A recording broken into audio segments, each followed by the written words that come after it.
بسم اللہ الرحمن الرحیم۔ السلام علیکم۔ حضرت موسیٰ علیہ السلام اللہ تعالیٰ کے انبیاء میں سے وہ مشہور نبی تھے جن کے ذریعے اللہ تعالیٰ نے بنی اسرائیل کو فرعون کے ظلم و ستم سے نجات دلائی۔ آپ علیہ السلام کے والد کا نام عمران اور والدہ کا نام یوکابد تھا۔ اللہ تعالیٰ نے حضرت موسیٰ علیہ السلام کا ذکر خیر قرآن مجید میں کئی صورتوں میں کیا ہے۔ حضرت یوسف علیہ السلام کے مصر پر حکمران بننے کے کچھ عرصہ بعد حضرت یعقوب علیہ السلام اپنے پورے خاندان سمیت مصر میں آ کر آباد ہو گئے اور پرامن زندگی گزارنے لگے۔ حضرت یعقوب علیہ السلام کے بیٹوں کو اللہ تعالیٰ نے اپنی نعمتوں سے نوازا اور ان کی نسلوں کو خوب بڑھایا۔ آپ علیہ السلام کی اولاد سے جو لوگ وجود میں آئے انہیں بنی اسرائیل کہا جاتا ہے، جن کا قرآن مجید میں کئی مقامات پر ذکر آیا ہے۔ جب حضرت یوسف علیہ السلام اس دنیا سے رخصت ہوئے تو بنی اسرائیل کو بہت زیادہ صدمہ ہوا۔ اہل مصر نے انہیں تسلی دی اور ہر حالت میں ان کا خیال رکھنے کا وعدہ کیا۔ کچھ عرصہ تک تو اہل مصر نے اپنے قول کا پاس رکھا اور بنی اسرائیل کی عزت شرف کو تسلیم کیا، لیکن رفتہ رفتہ بنی اسرائیل کے علماء نے لوگوں کو اللہ تعالیٰ کی طرف دعوت دینا چھوڑ دی اور دنیا کے اصول میں مگن ہو گئے، اور لوگ بھی اللہ تعالیٰ سے دور ہو کر امیر سے حسد اور غریب کو حقیر سمجھنے لگے۔ بنی اسرائیل کے اس طرز عمل کو دیکھ کر اہل مصر بھی بنی اسرائیل کی نفرت کی نگاہ سے دیکھنے لگے، یہاں تک کہ بعض اہل مصر نے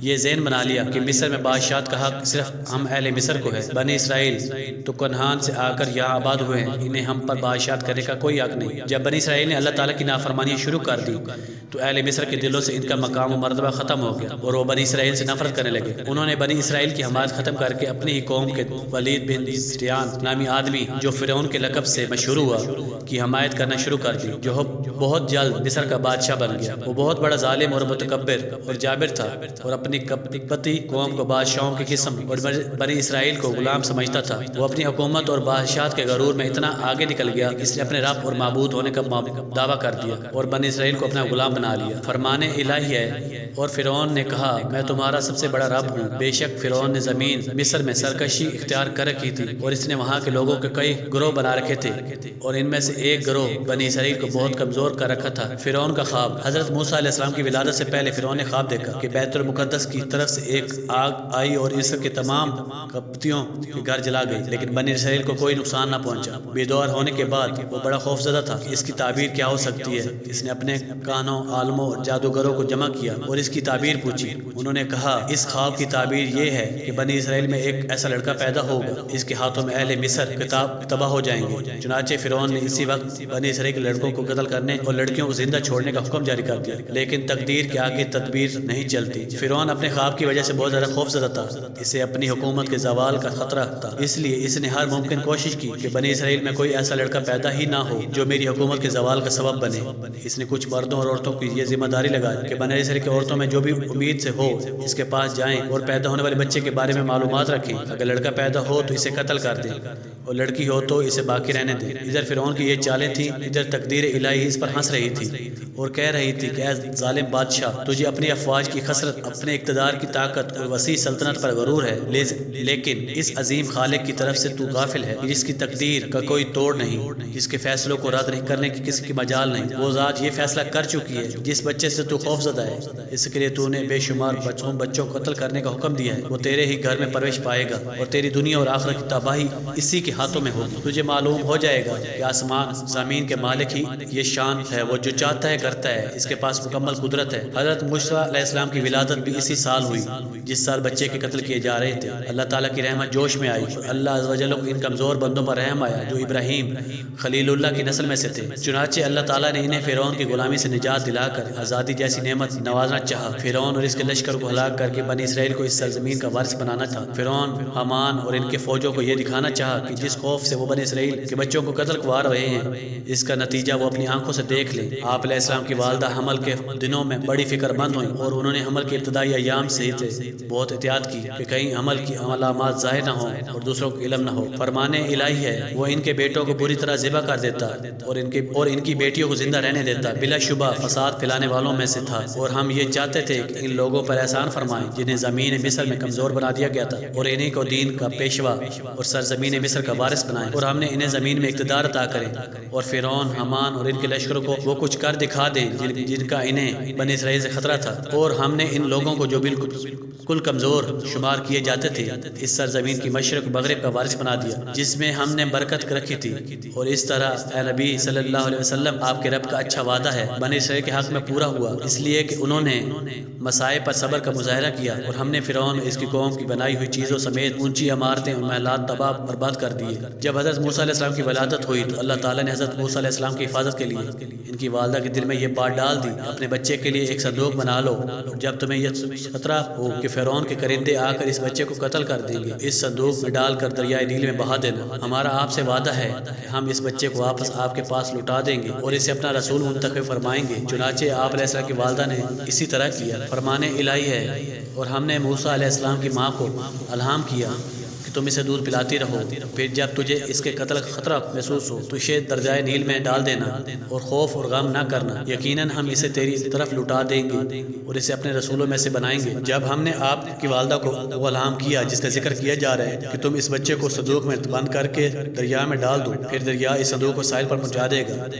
اسے میرا اور اس موسیٰ کا دشمن لے لے گا، میں اپنی طرف سے آپ کے لیے لوگوں میں خاص محبت پیدا کر دی ہے تاکہ آپ موسیٰ علیہ السلام کی پرورش نگرانی میں ہوں۔ حضرت موسیٰ علیہ السلام کی والدہ نے اللہ عز و جل کے حکم کی تعمیر کرتے ہوئے اپنے بچوں کو ایک مضبوط صندوق میں ڈال کر دریا میں بہا دیا۔ جب وہ صندوق فرعون کے محل کے قریب سے گزرا تو شاہی خادموں نے اسے صندوق کو دریا سے نکال کر شاہی محل میں فرعون کی بیوی آسیہ کے سامنے پیش کر دیا۔ فرعون کی بیوی آسیہ نے جب صندوق کھولا اور کپڑے میں لپٹے ہوئے حضرت موسیٰ علیہ السلام کا معصوم چہرہ نظر آیا، اس سے دل میں آپ علیہ السلام کی شدید محبت پیدا ہو گئی۔ اس نے فرعون سے کہا، یہ تو بہت پیارا بچہ ہے، یہ تو میری اور آپ کی آنکھوں کی ٹھنڈک ہے، اس لیے اسے دوسرے بچوں کی طرح قتل نہ کیا جائے، بہت ممکن ہے کہ یہ بچہ ہمیں کوئی فائدہ پہنچائے، یا ہم اسے اپنا بیٹا بنا لیں۔ فرعون نے جب اس معصوم اور خوبصورت بچوں کو دیکھا تو فوراً چونک پڑا، کہیں یہ وہی اسرائیلی بچہ نہ ہو جو میری حکومت کے زوال کا سبب بنے گا۔ یہ سوچ کر اس نے بچے کو قتل کرنے کا ارادہ کیا، لیکن اس کی بیوی رکاوٹ بن گئی کیونکہ اللہ تعالیٰ کا فیصلہ ہر چیز پر غالب ہے۔ اس طرح اللہ تعالیٰ نے ایک دشمن کے گھر میں اس بچے کو اس طرح محفوظ کیا کہ وہ اسے ذرا برابر بھی نقصان نہ پہنچا سکے۔ فرمان الہی ہے، اس طرح فرعون کے گھر والوں نے اس بچے کو دریا سے اٹھا لیا تاکہ وہ ان کے لیے دشمن اور باعث غم بنے۔ بلا شبہ فرعون،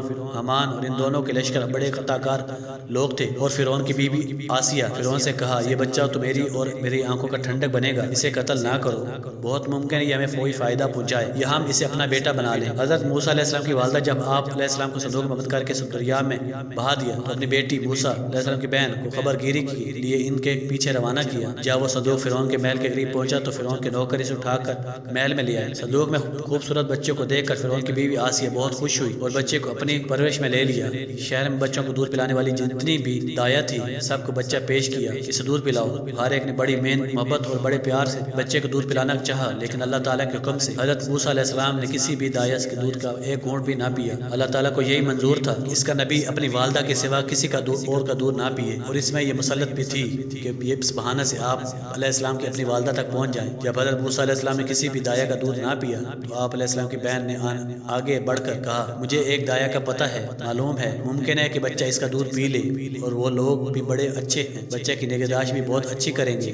محل والوں نے فوراً اس دایا آپ علیہ السلام کی والدہ کو بلوا لیا۔ حضرت موسیٰ علیہ السلام نے ان کی گود میں جاتے ہی دودھ پینا شروع کر دیا، اور اس طرح اللہ عز و جل نے آپ علیہ السلام کو دریائے نیل سے نکال کر آپ علیہ السلام کی والدہ تک پہنچا دیا۔ آپ علیہ السلام اپنی والدہ کی محبت کے زیر سایہ پرورش پانے لگے۔ اللہ تعالیٰ نے آپ علیہ السلام کی والدہ سے جو وعدہ کیا تھا وہ پورا کر دیا اور لوگوں کو اس کی خبر بھی نہ ہونے دی۔ حضرت موسیٰ علیہ السلام کی والدہ کا خوف امن سے، فقیری امیری سے اور بھوک خوشحالی سے بدل گئی۔ آپ علیہ السلام کی والدہ فرعون سے شاہی انعام و کرام پاتی اور اپنے ہی پیارے بچے کی پرورش کرتی۔ اس طرح اللہ سبحانہ تعالیٰ آپ علیہ السلام کی فرعون کے گھر میں پرورش کروائی۔ فرمان الہی ہے، اے موسیٰ علیہ السلام یاد کرو جب آپ کی بہن آپ کی خبر گیری کے لیے چلتی ہوئی وہاں پہنچی اور وہ کہہ رہی تھی کہ کیا میں تمہیں اس عورت کا پتہ بتاؤں جو اس کی صحیح پرورش کر سکے۔ اس تدبیر سے ہم نے تمہیں تمہاری ماں کے پاس لوٹا دیا تاکہ اس کی آنکھیں ٹھنڈی رہیں اور وہ غمگین نہ ہو۔ اور موسیٰ علیہ السلام کی والدہ کا دل بے قرار ہو گیا۔ اگر ہم نے اسے دل مضبوط نہ کر دیا ہوتا تو قریب تھا کہ وہ اس واقعے کا راز فاش کر دیتی، اس لیے کیا تاکہ وہ موسیٰ علیہ السلام کو واپس لوٹانے کے وعدہ پر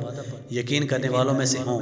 اور موسیٰ علیہ السلام کی والدہ نے ان کی بہن سے کہا، اس صندوق کے پیچھے پیچھے چلتی جاؤ۔ چنانچہ وہ انہیں دور سے دیکھتی رہیں اور وہ فرعونی اس سے لا علم رہے، اور ہم نے موسیٰ علیہ السلام پر پہلے اس سے دائیوں کا دودھ حرام کر دیا تھا۔ اس وقت موسیٰ علیہ السلام کی بہن نے فرعونیوں سے کہا، کیا میں تمہیں ایک گھر والوں کا پتہ بتاؤں جو تمہارے لیے اس کی پرورش کریں اور وہ اس بچے کی خیر خواہ بھی ہوں۔ اس طرح ہم نے اسے موسیٰ علیہ السلام کی ان کی والدہ کے پاس لوٹا دیا تاکہ اس کی آنکھیں ٹھنڈی رہیں اور وہ غمگین نہ رہے اور وہ جان لے کہ بے شک اللہ کا وعدہ سچا ہوتا ہے، لیکن اکثر لوگ یہ بات نہیں جانتے۔ حضرت موسیٰ علیہ السلام کے فرعون کے ہاں شاہی محل پرش پاتے ہوئے جوانی کی عمر کو پہنچ گئے۔ اس دوران آپ علیہ السلام اپنے والدین اور عزیز و اقارب سے اپنے ابا و جداد حضرت ابراہیم، حضرت اسحاق، یعقوب اور یوسف علیہ السلام کی تعریف سن کر ان سے بہت زیادہ متاثر ہوتے تھے۔ اللہ تعالیٰ نے آپ علیہ السلام کو حکمت و دانائی عطا فرمائی اور اپنی نعمتوں سے نوازا۔ آپ علیہ السلام کو جوانی کی عمر میں پہنچتے ہی یہ معلوم ہو گیا کہ آپ کا تعلق بنی اسرائیل سے ہے اور قبطی قوم آپ کو کوئی رشتہ داری نہیں۔ فرعون نے بنی اسرائیل پر ظلم زیادتی کرتے ہوئے انہیں اپنا غلام بنا رکھا ہے۔ آپ علیہ السلام ایک مرتبہ دوپہر کے وقت جب لوگ آرام کر رہے تھے شاہی محل سے نکل کر شہر آئے۔ اب آپ علیہ السلام نے دیکھا کہ ایک اسرائیلی اور قبطی فرعون کی قوم کا آدمی آپس میں لڑ رہے ہیں۔ اسرائیلی مظلوم تھا، اس نے حضرت موسیٰ علیہ السلام کو دیکھ کر اپنی مدد کے لیے پکارا۔ آپ علیہ السلام آگے بڑھے، اس ظالم قبطی کو ایک گھوسا مار دیا۔ آپ علیہ السلام کے ایک ہی گھوسے سے اس کی قبطی کو بہت واقع ہو گئی۔ فرمان الہی ہے، اور جب وہ موسیٰ علیہ السلام کی اپنی بھرپور جوانی کی عمر کو پہنچ گئے اور مکمل توانا ہو گئے تو ہم نے انہیں حکمت اور علم عطا فرمایا، اور ہم نیکی کرنے والوں کو اس طرح اچھا بدلہ دیا کرتے ہیں۔ اور ایک دن وہ موسیٰ علیہ السلام کے شہر میں ایک وقت داخل ہوئے جب شہر کے لوگ آرام کرنے کی وجہ سے غفلت میں تھے۔ وہاں موسیٰ علیہ السلام دو آدمیوں کو آپس میں لڑتے ہوئے پایا، ایک تو ان کی اپنی قوم میں سے تھا اور دوسرا ان کی دشمن قوم میں سے تھا۔ جو آدمی موسیٰ علیہ السلام کی قوم میں سے تھا اس نے آپ علیہ السلام سے اس کے شخص کے خلاف مدد مانگی جو آپ علیہ السلام کے دشمن میں سے تھا۔ آپ علیہ السلام نے اسے مکہ مارا جس سے وہ مر گیا۔